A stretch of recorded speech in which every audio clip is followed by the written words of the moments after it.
¿Listos? Yeah, we're ready. Where do you want to start then? Let's just start. And be friendly, guys. Get closer to us. Yeah. What do you want us to do?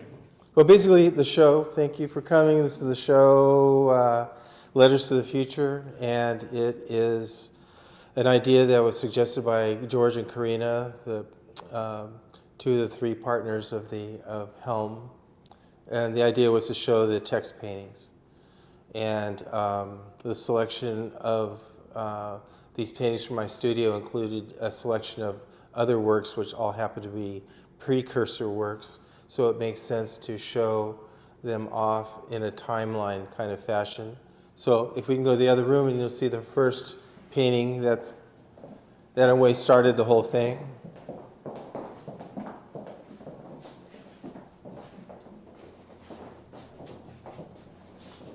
So before this painting, and this is like the painting for everything in the show in a certain sense, because it's the first example of using masking in a determined way. All paintings before this were the kinds of paintings that started with a blank canvas and then arrived at an image at the end. So the last touch of the painting, the image was fully realized.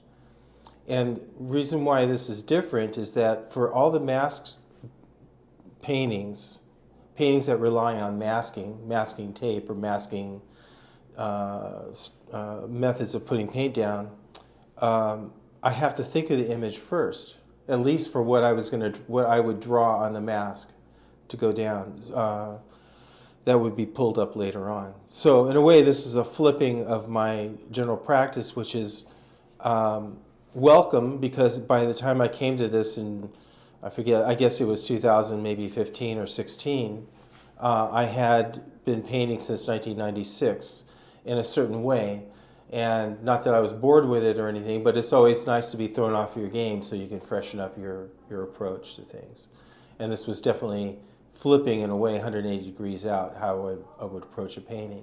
So this painting is where my motivation was to keep parts of the painting just bare canvas without covering the entire thing in a sea of paint, which I actually had done in a previous painting, and I didn't like that. So I wanted to sort of keep parts of it pristine.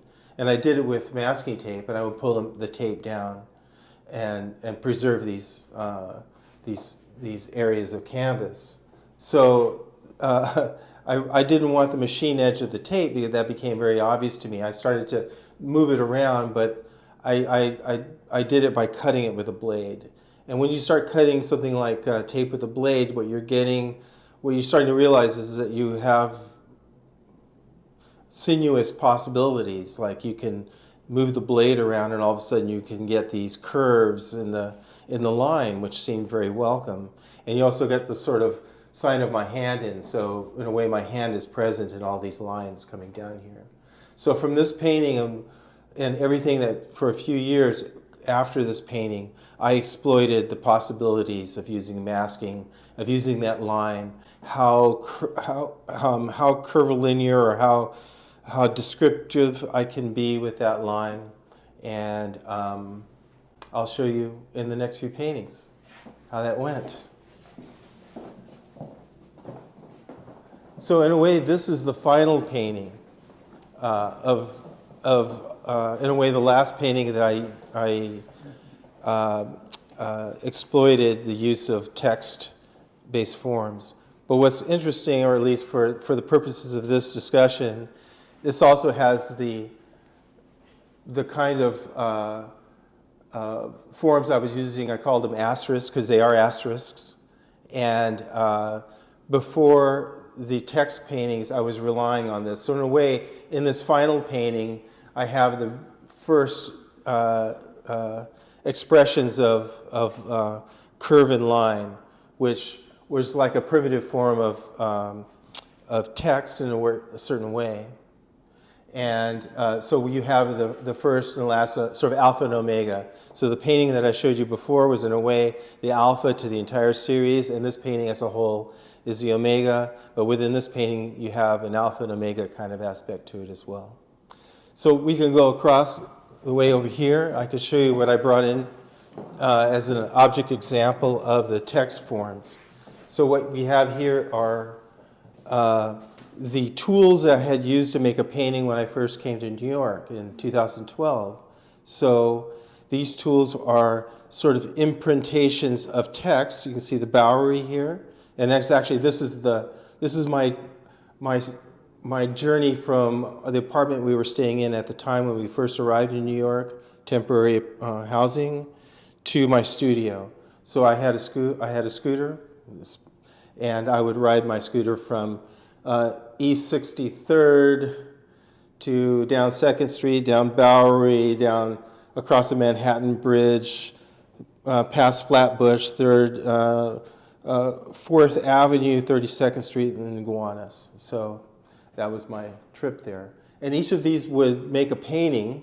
I would use these forms each individually to stamp these texts onto the painting. And whenever I do it, the logical thing would be to throw the tool away because as cardboard it's expendable. But I couldn't bear to do it because I liked them as they were. So I decided to string them all up in this one string. And I have this hanging in my house. So I just thought I'd bring it in as an example. But what happened with these text paintings is, and this is now the sequence, I'm going to lose its sequence, but it doesn't really matter. But the first text painting, which is not in this show, which is actually owned by a collector, an esteemed collector, was a thing where I had a group of these letters kind of like pinned up on the wall, much like that is, but much more sculpturally where it was jutting out.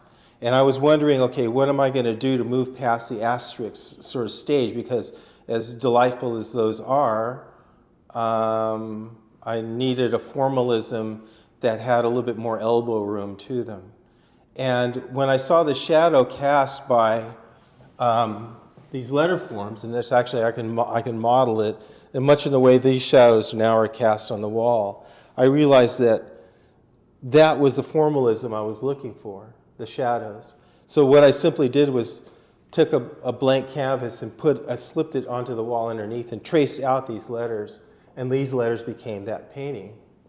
And that was the beginning of all these things. These are all I didn't have to rely on cast shadows because once I saw that formalism in shadow form, I can just assume the formalism for every other painting. Meaning, I wanted to keep the tab aspect to them included, so it refers to that first moment of inspiration.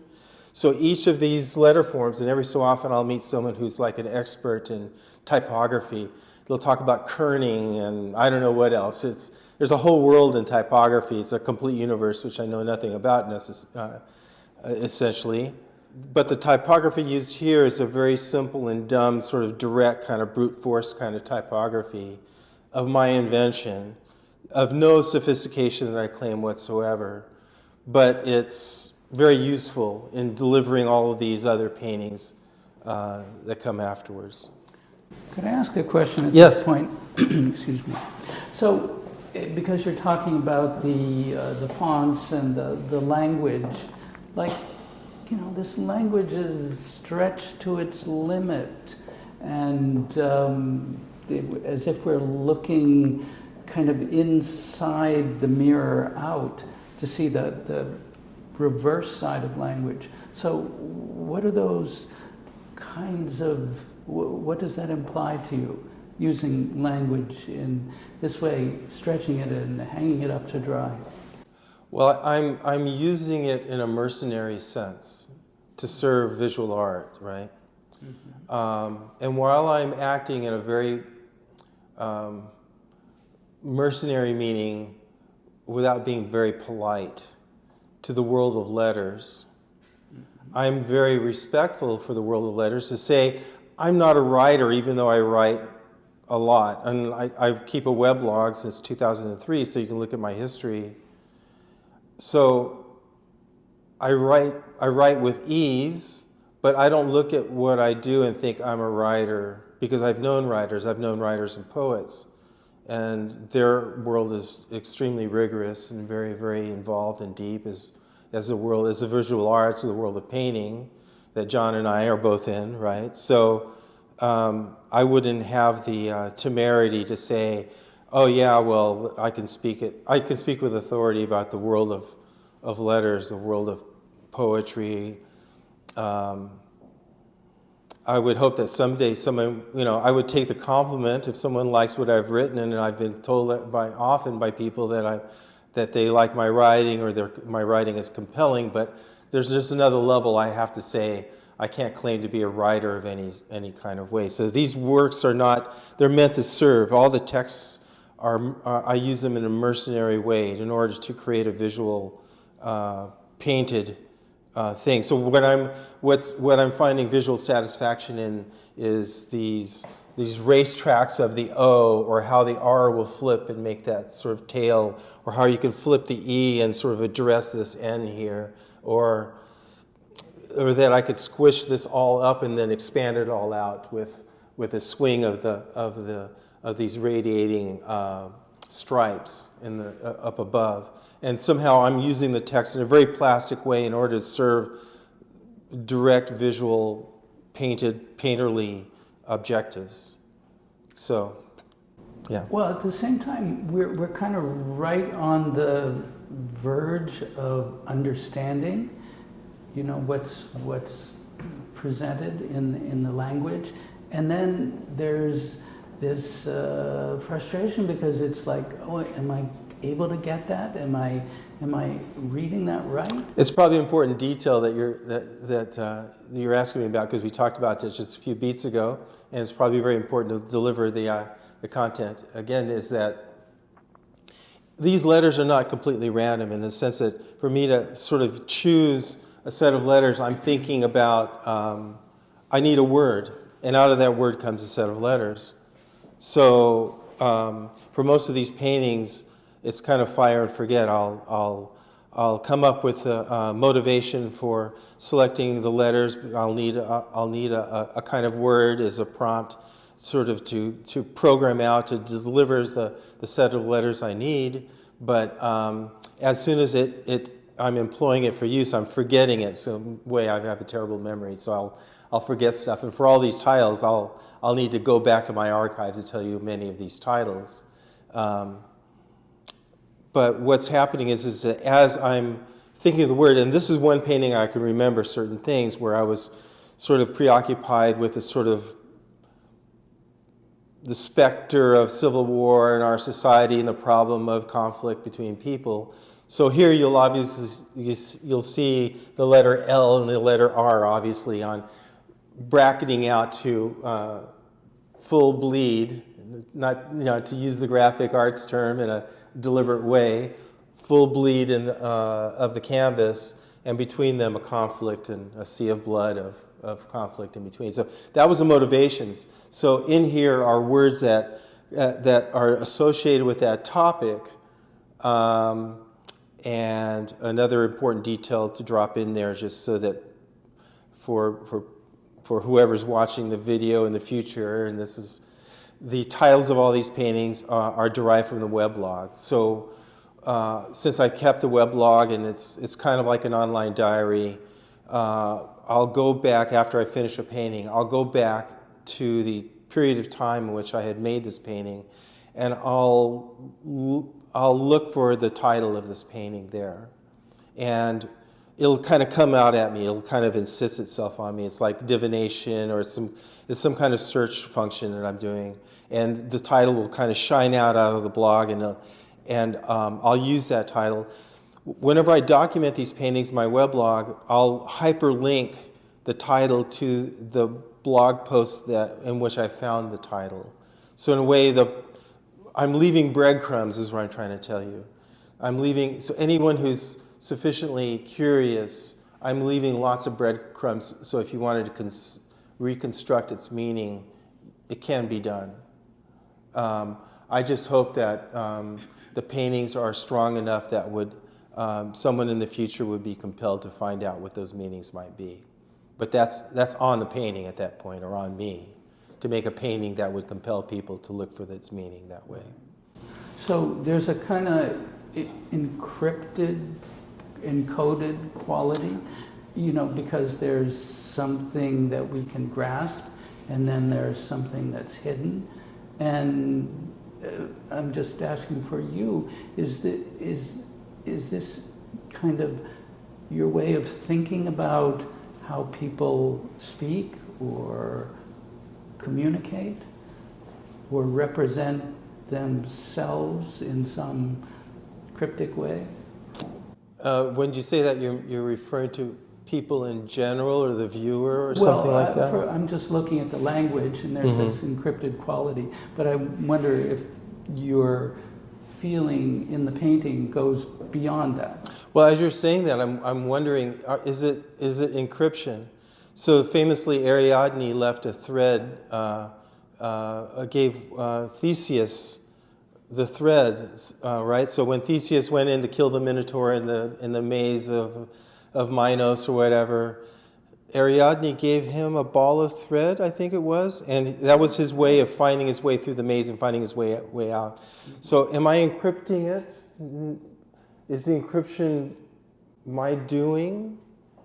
Maybe if there's encryption, it's because I'm not caring enough.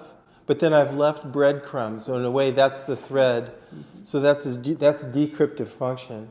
So what is the encryption? Is it sloppiness or lack of not caring, or that I prioritize the visual aspect over the literary aspect, and therefore that it's kind of de facto encryption? I'm full of questions. I'm really not sure. But well, there's something mysterious in these paintings. Welcome. Come on in. Come on. Absolutely. We're doing the talk here. We're pleased to acknowledge the inclusion of Jim O. Clark, an artist and teacher in New York. Yeah, I've come to your studio with my students. Yeah, that's right. That's right. So we're right in the middle of this, me blathering on about the paintings and giving kind of a timeline, sort of history in a certain way. Or I'd be here without you, man. Okay. So I was just saying, yeah, there's a mysterious quality about these, even though they're very kind of graphic and bold and, come right at you.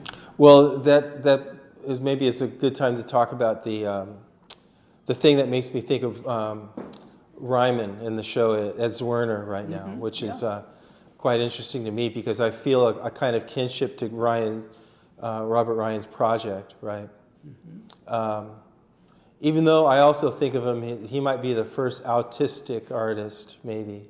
He can't be the first, I'm sure there's a legacy of that, but I mean, for him, and if you go into Ryan's history, there's a show in town at David Zwirner Gallery. It's titled Robert Ryan, 1961 to 1964. And he's a famous minimalist painter, one of the first. And basically, he famously painted a very reduced version of painting, famously with white brushstrokes. What he did was he focused on the painting as painting. And instead of, paintings were not windows to another world. For him, they weren't pictures, right?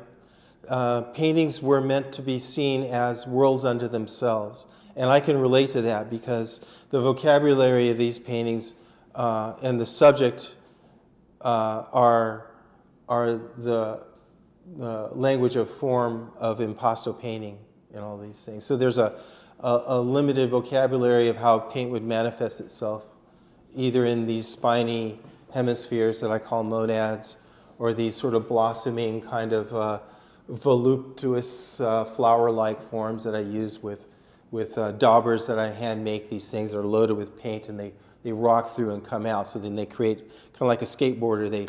They sail off of. Often you'll see a monad here. So when I'm rocking this paint-filled tool and I'm rocking it out, it'll like leave a skateboard ramp out of that monad in a way. Or I'll flick the paint on with these kind of strings of paint, and I'll flick them on because when you're peeling the mask off, I look at it as information still on the tape. So as you peel the tape up, that painting has is sort of like a historical record of what I'm referring to. In each of the pieces of the tape, there's a record of what had been on, and the paint is on in a certain order, right? And so what I did was I took the paint off as carefully as I can, because the more you touch the paint, the more it becomes mud. It becomes brown because all the colors mix. So when I try to touch it in a controlled way, I'm trying to preserve the information. I'm trying to stay before it gets to mud. I keep it to the side, and when the painting is done, I think of it like a dirty martini, where you're putting a bit of the brine back into the martini. So I'm flicking that paint on, trying to preserve these information that was here before. So in ways you'll see there'll be each one of these do it, because for me, visually, these are, they feel naked to me, or they feel incomplete, or they feel raw. And by flicking the paint on, I'm adding a dimension of information. That extra brine adds a kind of dimension that kind of rounds it off. And the same thing for these paintings. This is adding on just that much more information where the paintings feel full and done and complete. And do you ever think of the words as speech, as these are, sort of words that have a oral dimension to them, and what kind of speech that might be? I've never considered it until right now. Thank you. Oh, sorry. No, it's all right. No, it's like are they speaking to me? No, but I last few days I've been imagining a video, if I could close up on my mouth, and then I could frame out the paintings in my mouth, so whenever my mouth opens, you'll see the painting like that. But that's in the back of my mind, thinking, oh, that'd be a fun video to make. Right. As if this were like a script, that somebody would perform, or you can read silently, or you can read out loud. Yeah, I leave the reading for the cryptographers in the future type of thing. Great. And so, like the breadcrumb idea, I think that every time I finish a painting, I try to make it as strong as I can, because after I've passed away, each painting that I've made will have to argue for its survival existence, so that each painting will have to say, "Don't throw me away. This is still interesting." So, and if that comes to be true, if that comes to pass, then there'll be plenty interpretation and decryption and homage, or however else these paintings provoke discussion. Then they'll have to each fight for that. So let's look at some precursor paintings. So what we have is chosen with the show, where we have 3 large paintings that we can call precursor paintings. So in this painting, you have, in a way, a kind of before and after. So the tape, when you're taking a blade down the tape, and how the thing can move like this in a way, is kind of like this. But then they part like curtains to a kind of formalism that came after. So in a way, this is like precursor kind of moves. And these are kind of like later, sort of like, the joy of a number 11 X-Acto blade, that very thin cutting blade. And the tight turns you can make with that blade. And if you've ever used, it made me think of New York, which is so unlike Los Angeles, this change of seasons. But I didn't do maybe 20 of these kinds of paintings. I only did a few, because I'm always kind of pushing myself, and I'm being very aware of tracking too far, or becoming a machine for making a kind of product. I don't want to make product. I want to make inspired things. So I'm always looking for that moment of being surprised, or having that light bulb go off, or however else we characterize what happens to creative people. I would want all my work to be motivated by that sense of surprise. And then this painting is more or less a nod to Marcel Duchamp, because anybody who's familiar with Duchamp's large glass, The Bride Stripped Bare by Her Bachelor's Even, which is a famous painting by Marcel Duchamp. And Marcel Duchamp is like the the great grandfather of conceptual art, right? And he's one of these mysterious artists that famously abandoned painting just to play chess for about 20 years in his life or something like that, or so the legend goes. But in this painting, he painted on glass. So instead of canvas, he painted on glass, like a window, 2 panes of glass, not unlike the window here, much larger. And it was being shipped to a museum, and the shippers broke the painting. They dropped it, and the painting fractured like this.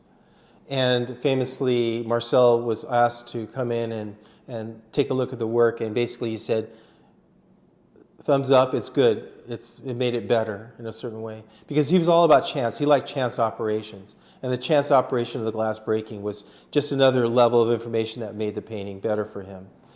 At this time, I was noticing that my friends, often there would be broken cell phone screens.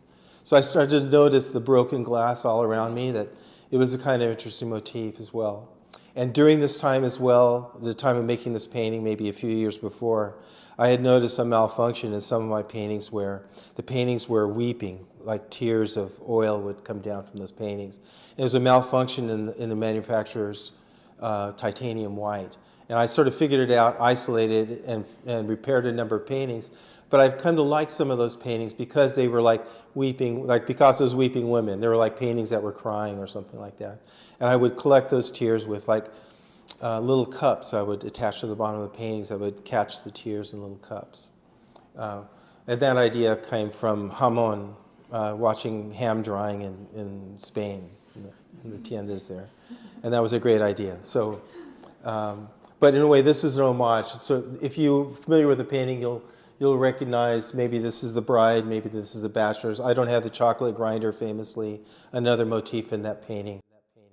But it's just the homage to Marcel Duchamp and this idea of brokenness redeemed. Any commentary, Jim? You're full of thoughts? Well, you were in the Navy. Yeah. And I cannot help but see some of the elements in these pieces. Well, tell me more. You were there. Uh-huh. I can go into different directions, but some of it feels very aquatic to me, Okay. and some of it looks like maybe the bow of the ship. Okay, that's cool.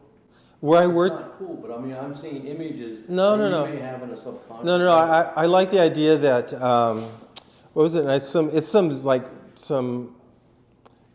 some old Zen idea of the 70s, like if you drink isn't it like you drink some tea, and when you're finished with the tea leaves, the pattern is an indication of something in your future or something about you.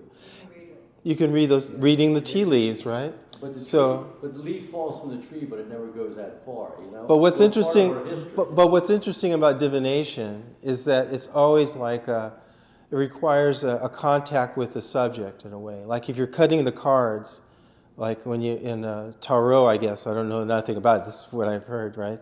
So when you cut the cards, by the act of cutting the cards, the deck, you're imparting a destiny into that deck. So whenever the cards are laid out before you, it has some kind of contingent thing. Similarly, I believe that everything I've done in my life is coming out in these works, for all artists.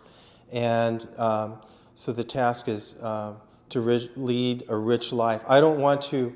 I don't like it when artists try to display intelligence. It's better just to be an intelligent person and act normally, and that intelligence will come out. And similarly, about being ostentatious about experience, I try not to wear my experience on my shoulders, because I've gone to some lengths to have a deep history, right?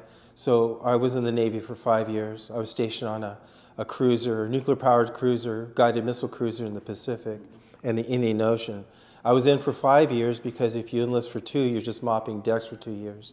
So I would enlist for 4, and then I punched another year because just to get a little bit more interesting job. And I knew already that I wouldn't stay in the Navy, but it didn't hurt to save money and see the world for 5 years and go to college afterwards. And so I designed my education while I was in the Navy, and I knew it would be an architecture undergrad and art graduate kind of thing. And I stepped to it, and that's what I did. So, but what I did in the Navy was in the dark room behind the bridge where all the radars were. It's called Combat Information Center. It's operations. It's where basically it's the brain of the ship, I like to say, not to endow us with intelligence, but it's that sort of, like in our own skulls, we imagine the world and we model the world.